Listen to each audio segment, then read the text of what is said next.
Syndicate against Mark Briscoe and Private Party. Boy, boy.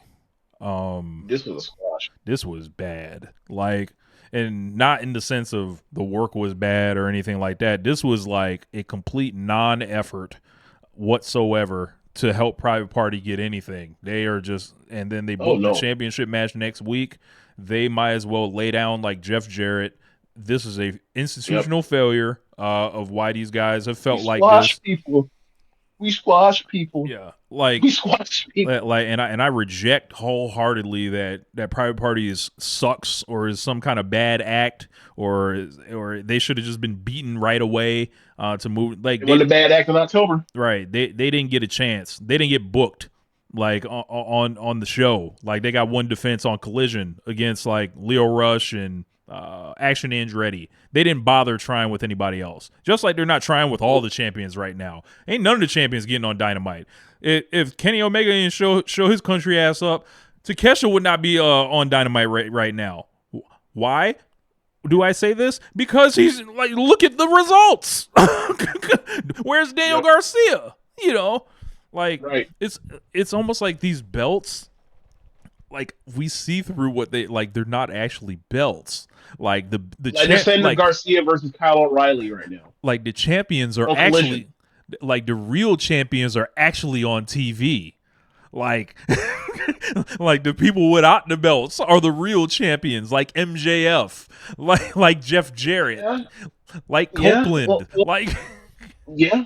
Well, Rich, this whole last year, like when people talk about like AEW has too many titles, the problem is like it wasn't that they had too many titles, that like they these titles don't have divisions and people chasing after them in a way that you see in a clear way as a motivator for like why these people tick. And that's a problem.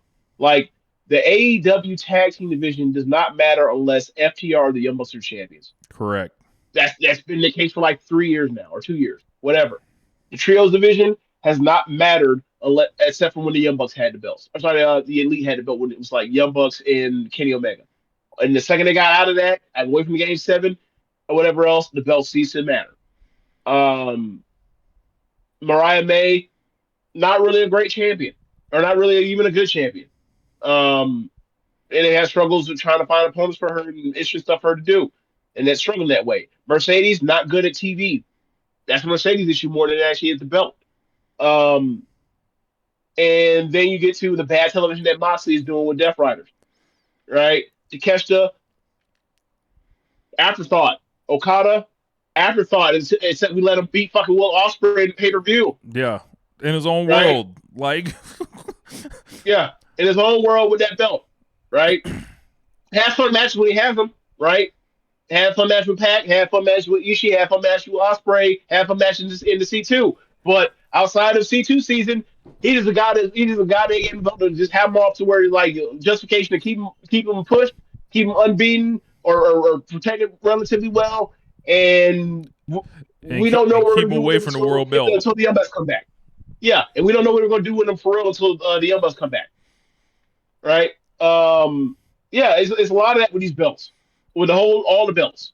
So like the Private Party, they're like they are not really like judging them is, I think, entirely unfair for this. You can see the lack of commitment that was actually committed to them, and it's just gonna they're gonna get squashed next week, and I would be shocked if they even got hope spots next week because I don't think Lashley is trying to bump for nobody, or Shelton Benjamin's not trying to bump for anybody here, and the Hurt Syndicate are going to get something apparently. This is what it is. So um, this is a tough break. This is a tough break for Quinn and Zay. And it's like when they walk back through, what do you say to them to be like, hey man, keep your head up? Like what, like if you're the management position, it's like, how do you tell them they did a good job when it's like we didn't even give you a chance to fail? Like we just Right. decided for you. Oh, I got another question for you. I don't have no answer for you, but I have another question. If Bobby Lashley can so thoroughly, convincingly beat Swerve on pay per view, why is he not in the title picture immediately? Oh, he's a bad guy. This is why they got rid of the rankings. They don't have to show the work. They just do whatever the fuck they want. Oh, we'll just have another fucking gauntlet or battle royal to determine the champion or whatever else. Beating someone in a singles match doesn't matter. Kyle Fletcher getting the title shot? Why? He only beat Will Ospreay. Funny. Ospreay beat him back. Who did Ospreay. Oh no. Ospreay beat him, and then he goes out there and loses Okada. He has surfing about all over again. That was to reset the clock on Ospreay. Took a big loss. you were learning? Not you in particular, but it's just like this. I know you were talking about me. This is like you guys listen I to this saw show. I saw someone ask you about what was it, a fake job meant, and I was like, you watch this, you don't know what a fake job is, bro. So normally I would not explain that. I would say just listen to the podcast because I don't tweet about my thoughts about like booking and all that stuff because my tweets get too popular and it's like I attract too many dummies. But I've seen this guy reply to me, so I was like, all right, I'm gonna type out the thorough answer for him. And after the fifth tweet I sent, he agreed or whatever. He's like, oh, that's what it is. Okay, I understand the concept. And the original thing came from talking about the Money in the Bank briefcase or whatever. And I said the whole thing has been like a fake job device for 20 years. How do you not know what this is? And it was like, why are they not doing a Tiffany Stratton Nia match after having them linked for months and then cashing in on her? I was like, because you don't have to ask Nia Jax to actually do a job for her. That's one possible thing. It could be maybe she didn't actually want to do a job for her. There's two different things. Or the booker wants to just like not beat somebody and keep them strong. Like, so there's three different outs right there for what the Money in the Bank situation could be. And then ideally it would lead to a match. And I ended up bringing up, oh yeah, I used to like the idea of the option C thing for TNA where they were the secondary champion. And if you get to, I don't know, however many defenses of the secondary belt, you could say, I like to do option C and trade it in and in advance and you get a world title match. I like that or whatever. But I think the Money in the Bank thing with the fake jobs and stuff is like, it's interesting, man. Like, you guys know what fake jobs are, but all these jobs that are getting done around AEW are really illustrated when someone like Cope walks in and then it's just like he's positioned right there with Moxley at the end of the pay-per-view. They do the quick TV program with Will Hobbs right there, and they stick Cope around the whole thing on Collision. After that match. They open with the pre-match promos. Everyone cuts their promos, including Hobbs, and they got Cope positioned in the back. And he's like, Jon Moxley, I'm going to take your AEW championship. And it's like, oh, this is what it really was. Like, I knew what was going on the entire time. Smart people like listen to One Nation Radio knew what was happening this whole time. But it's like, I think the patterns are so transparent. We have seen them for 5 years at this point, Tony. You gotta do something to where.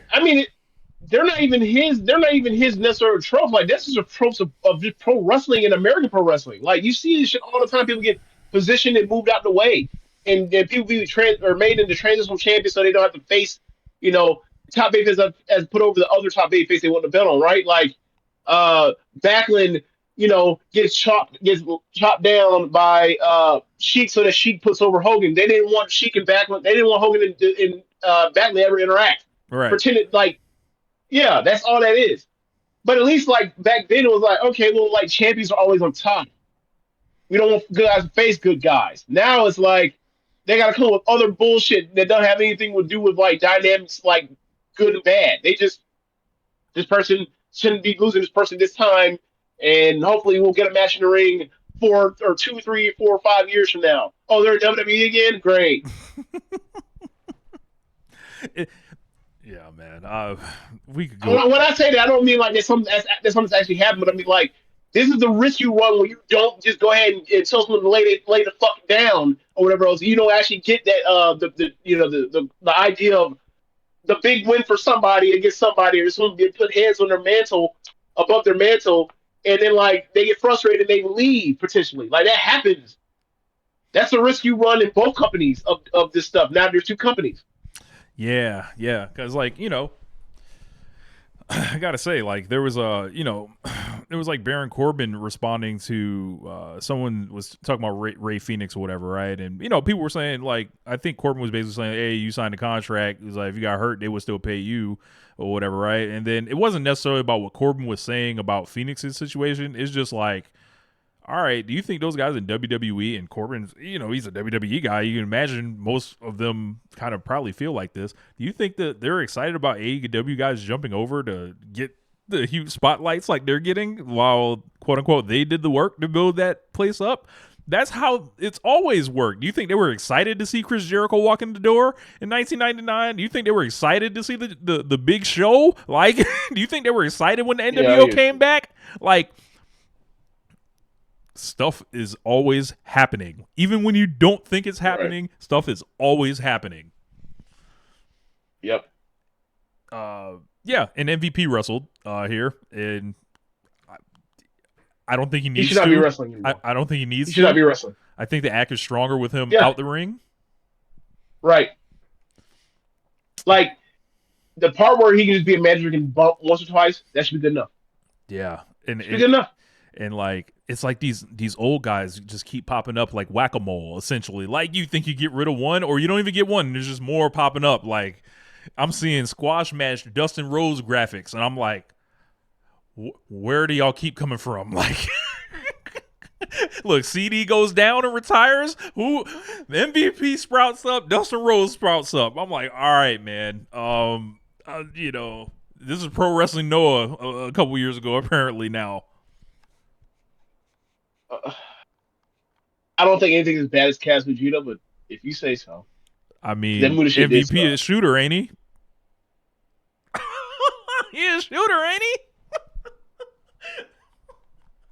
So we got an announcement of